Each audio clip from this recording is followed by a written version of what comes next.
Hi, this is Matt with AppliancePartsPros.com. Today we'll be showing you how to repair your appliance.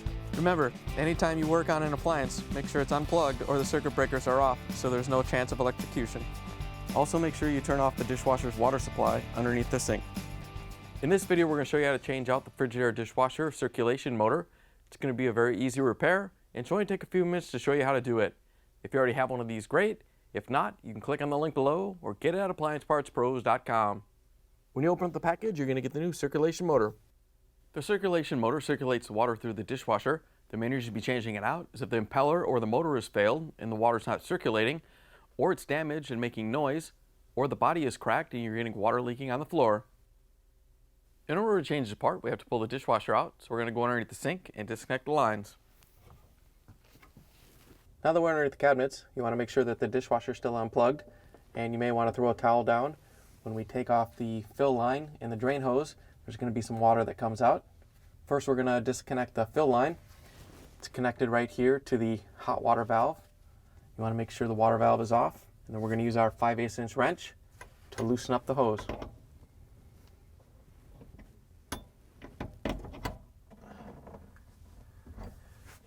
Once you have it broke free, you can just reach in and unscrew it by hand. Once you have it off, you can just set it down, and then we can take off the drain hose. To take the drain hose off, you just want to follow it up to wherever it goes. It may go to the garbage disposal. Ours goes up to the air gap. Once you locate the end of it, we're going to take a 5/16 nut driver and loosen up the clamp. Once you have the clamp loose, you can pull it free and set it down. Once you have the lines disconnected, we can open up the dishwasher door. Then we're going to pull the lower rack out and set it aside. Now that we have the lower rack out, we're going to use the Phillips screwdriver to take out the screws that hold the dishwasher to the countertop.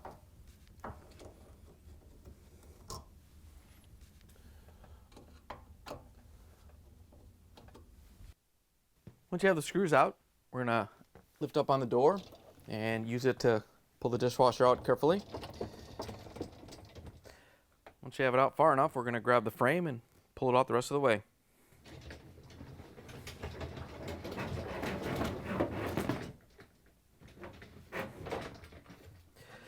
Once you have the dishwasher pulled out, we're going to lay a towel down so we can lay it on its back.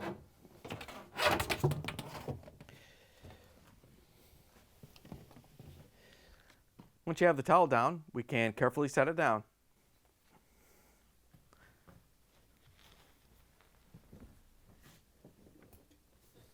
Now that we have the dishwasher on its back, we have access to the sump. The circulation motor is mounted to it. We're going to put a towel down to catch any water that may come out when we take it out. Now that we have the towel down, we're going to disconnect the wiring harnesses. There's 2 of them mounted to the motor. They each have a release tab that we have to press before we pull it off. So all you have to do is press and pull it off, get it out of the way, then do the other one. Once you have those out of the way, we're going to use a Torx 20 driver to remove the 2 screws that hold the mounting bracket in.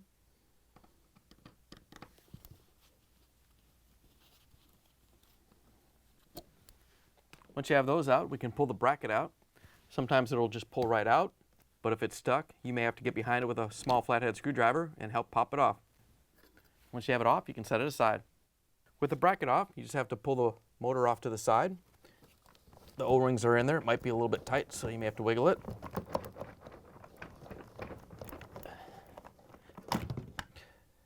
Once you have it free, you can pull it off the dishwasher.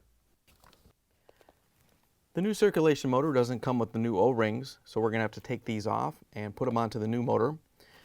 You just want to carefully stretch it a little bit so you can grab it and pull it off the motor. And then you want to make sure they're in good condition and clean them up before you put them on the new motor. Here's the old circulation motor next to the new one. If you already have one of these, great. If not, you can get it at AppliancePartsPros.com. Before you put the new circulation motor in, we're going to put the O-rings in. The large one goes on the lower channel, and the small one goes on the upper one. We're just going to make sure it's not twisted when you put it on, and just make sure it goes into the channel.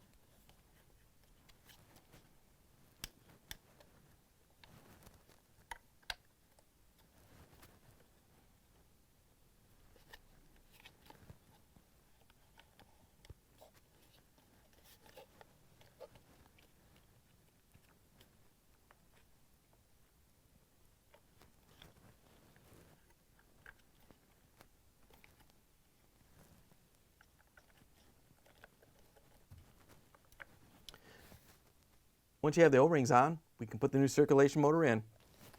Before you try to put the new circulation motor in, you want to spray the inside of the pump and the O-rings with some water. That'll make it easier to slide in.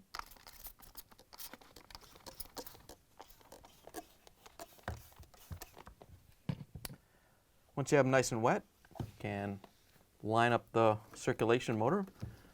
Make sure that the wiring harness connectors are in the right spot. And we can just push it in.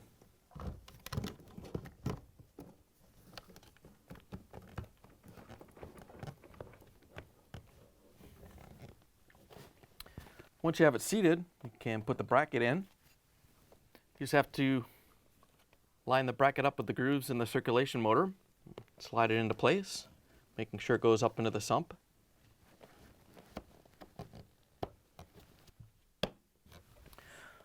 Once you have it in, we can use the Torx 20 driver to put the screws in.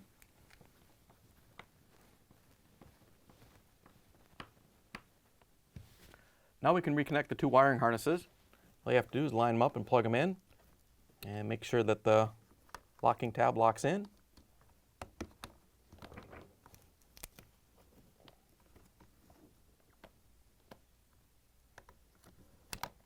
Once you have the wiring harnesses connected, we can put the dishwasher back up on its feet.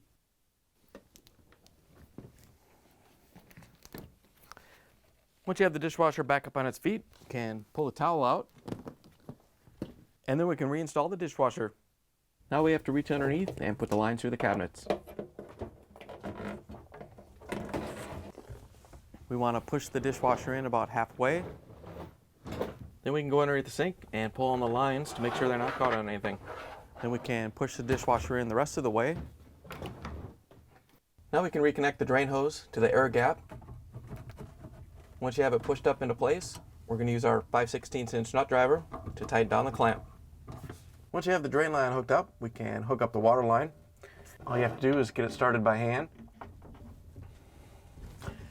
Once you have it snug, we can reach in with our 5/8 inch wrench to tighten it down so it doesn't leak.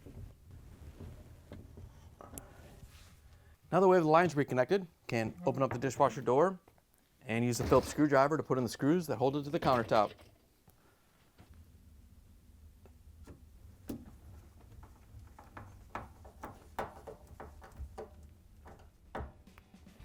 Now we can put the lower dish rack back in. All you have to do is set it on the door and push it back into place. Once you have it in, you can close the dishwasher door. Then we can plug it back in, turn the water back on, and take it for a spin.